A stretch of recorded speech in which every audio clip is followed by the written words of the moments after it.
Good day, my dear tourists. I am Kuya Reynald Darius Nozon and I am your tour guide for today.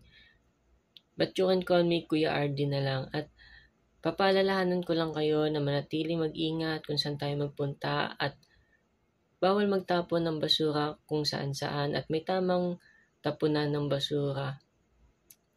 At ngayon pupuntahan natin ang flag capital of the Philippines, Imus, Cavite. Alam nyo kung bakit ito ang flag capital of the Philippines?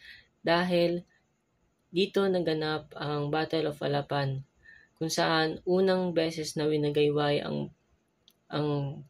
flag ng Philippines matapos ang madugong labanan sa Alapan.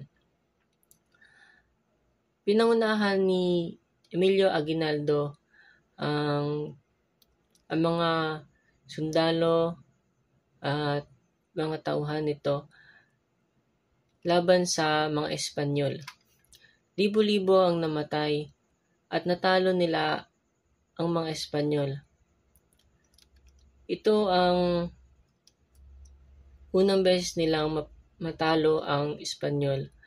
At matapos ito, araw ng May 31 ay nagmarcha sila patungo sa Kamaynilaan kasama ang 300 mga nahuling Espanyol. Kasama ang ibang mga general at kasama dito si Emilio Aguinaldo. May 28, 1898 kung saan natapos ang digmaan sa Battle of Alapan sa Imus, Cavite.